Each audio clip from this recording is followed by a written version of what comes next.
यहाँ भर दिया। इसके आगे बढ़ेंगे तो माइनस में माइनस से क्या करेंगे, गुना करेंगे, तो यह प्लस बन जाएगा, यह जाएगा 5। ठीक है, आगे प्लस का चिन्ह इसलिए नहीं लिखा जाता है कि किसी भी अंक के आगे प्लस का चिन्ह छिपा हुआ रहता है।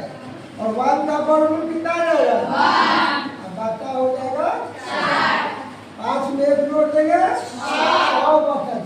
ठीक है, तो इसको काट देंगे, तो 2 की आई 6 और 2 दूनी के 4, यानी 3 कितना हो गया 2।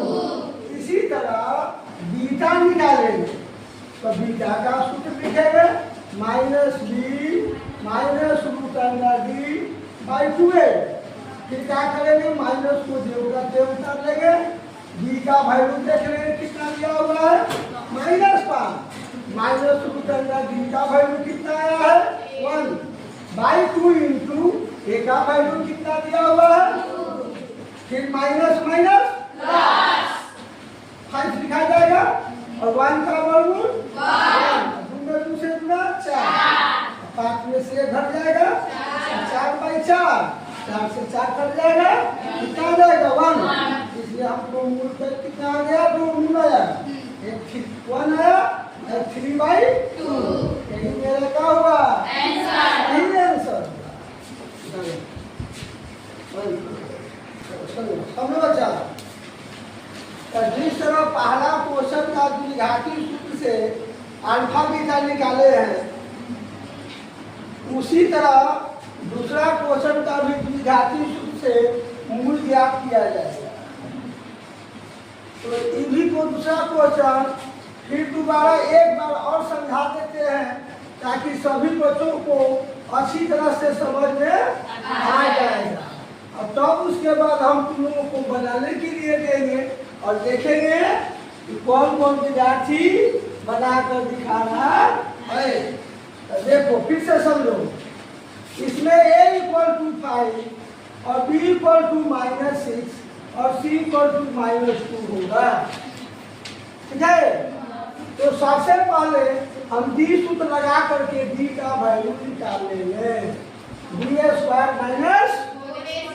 तो b का वैल्यू -6 का स्क्वायर, 4 इंटू a का वैल्यू 5 और c का वैल्यू -2, तो -6 का होल स्क्वायर कितना आ जाएगा 36, यानी 36, और ये माइनस माइनस प्लस हो जाएगा, और 4 के पहाड़ा कितना बार पढ़ेंगे, तो कितना आएगा, अभी सुनी 40, और 36 में 40 जोड़ देंगे तो कितना आएगा 76 आ जाएगा। ठीक है, इसका अर्थ है कि मूलों का अस्तित्व संभव है, क्योंकि b का जो वैल्यू आया है वह 0 से अधिक आया है, यानी d > 0 है। इसलिए पहले अल्फा का सूत्र लिखेंगे, अल्फा निकालेंगे -b +√d/2a। b का वैल्यू -6 भर दिया गया, और d का वैल्यू 70√26/2 इंटू a का वैल्यू 5। ठीक है, अब माइनस में माइनस से गुना मारते हैं, माइनस माइनस प्लस 6 आ जाएगा, और रूट अंडर जो 76 यानी 76 दिया हुआ है, तो इसका वर्गमूल निकालने के लिए या तो इसका गुणनखंड करना होगा। ठीक है, और नहीं तो भाग विधि से इसका वर्गमूल निकालना होगा। ठीक है, तो देखो सबसे अच्छा उपाय यही है कि 76 का हम क्या करेंगे, गुणनखंड विधि से निकाल देंगे, आसान पड़ेगा। तो 19 के पहाड़ा पढ़ेगी सब कितना बार, कितना आएगा 76 आएगा। तो 19 गुने 4, 2 पार्ट में इसको क्या किए, गुना कर दिए, अब 22 में कितना हो जाएगा 10, तो 6 प्लस इसमें 4 का वर्गमूल 2 निकल जाएगा, तो 2 के बाहर आ जाएगा, अब बच जाएगा रूट अंडर 19।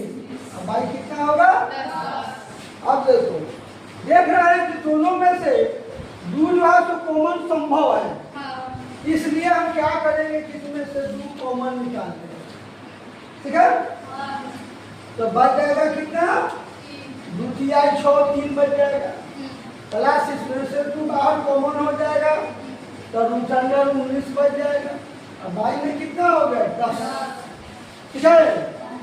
तो काट सकते हैं, 2 बचे 10, अब बच जाएगा कितना 3 प्लस रूट अंडर बोलो 19। अब बाई कितना 5। अब यह आपका अल्फा का वैल्यू निकल गया। अब देखो पुनः निकालेंगे बीटा बराबर minus b minus root under b by 2a। तो b का वैल्यू कितना दिया हुआ है -6 है और रूट अंडर b का वैल्यू रूट अंडर 76 है। अब बाई 2 इंटू 5, ठीक है। फिर माइनस माइनस कितना आएगा 6 आएगा। और इसको क्या करेंगे गुणनखंड कर देंगे 2 पार्ट में, यानी हो जाएगा हमारा 19 गुने कितना 4 और बाई 5 गुने का 10। अगर किसी विद्यार्थी को 2 पार्ट में कम करके प्रगुण निकालने नहीं आता है तो वह स्टूडेंट क्या करेगा कि 76 का क्या करेगा गुणनखंड करेगा। इसके लिए वह सबसे पहले 2 से क्या करेगा इसमें भाग देगा, कितना आ जाएगा 38, फिर 2 से 19, ठीक है। अब क्या हो गया root under 76 equal to 2 into 2 into कितना 90। तो जब डबल अंक एक समान आता है तो उसका स्क्वायर बनाया जाता है, क्योंकि a में a से गुना होता है तो क्या आता है ठीक उसी प्रकार 2 में 2 से गुना हुआ तो क्या हो गया और यहाँ कितना गुना 19, स्क्वायर हटता है रूट भी हटता है, आ जाएगा 2 रूट अंडर कितना आ जाएगा 19। इस विधि से भी स्टूडेंट क्या करेगा निकाल सकता है। अब यहाँ देखिए 6 जो बचे उतर जाएगा, माइनस 4 का वर्गमूल 2 होगा तो रूट से बाहर आ जाएगा, लेकिन 19 का तो वर्गमूल नहीं निकलेगा तो वह रूट में ही रह जाएगा। अब बाई कितना हो गया 10। अब देखो यह भी जो है सो इस दोनों में से हम 2 कॉमन ले सकते हैं, हाँ जिस तरह अल्फा में लिया गया है।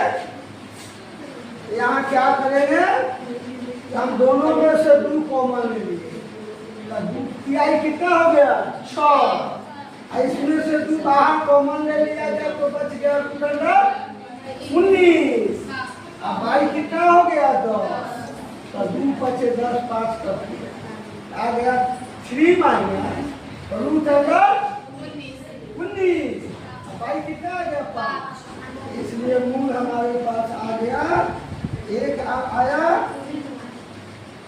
कि जो रूट अंडर 19 बाई 5, एक आ गया 3 माइनस रूट अंडर 19 बाई 5, दोनों हो गया मेरा समझा गया।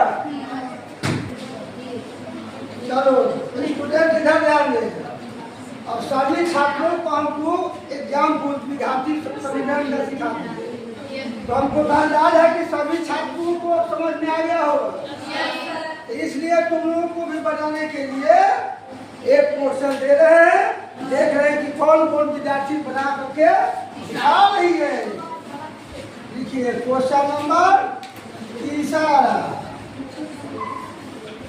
4x² plus 3x plus 5 = 0। चलिए बनाइए।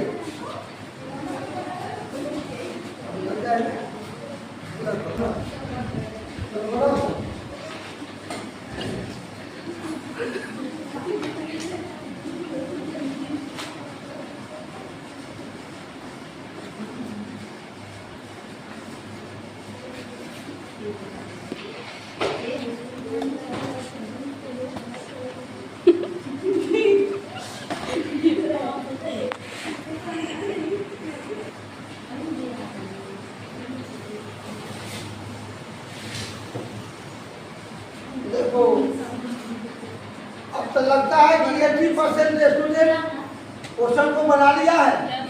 हमने चेक किया है तो अधिकांशतः पक्षियां बना ली है। इसलिए इस क्वेश्चन को फिर हम सोल्व करके और दोबारा तुम लोगों को एक बार और समझा देते हैं। इसके बाद एनसीईआरटी बुक से एक्सरसाइज शुरू किया जाएगा। देखो A = 4, B = 3 और C = 5। इसलिए D = B² - 4AC। यहाँ पर B का वैल्यू -3 का स्क्वायर, 4 × A का वैल्यू 4 और C का वैल्यू 5। यहाँ हो जाएगा कितना आएगा? 9 आएगा। और ये कितना हो जाएगा? 80 हो जाएगा। 80 होगा। तो अब हम क्या करेंगे?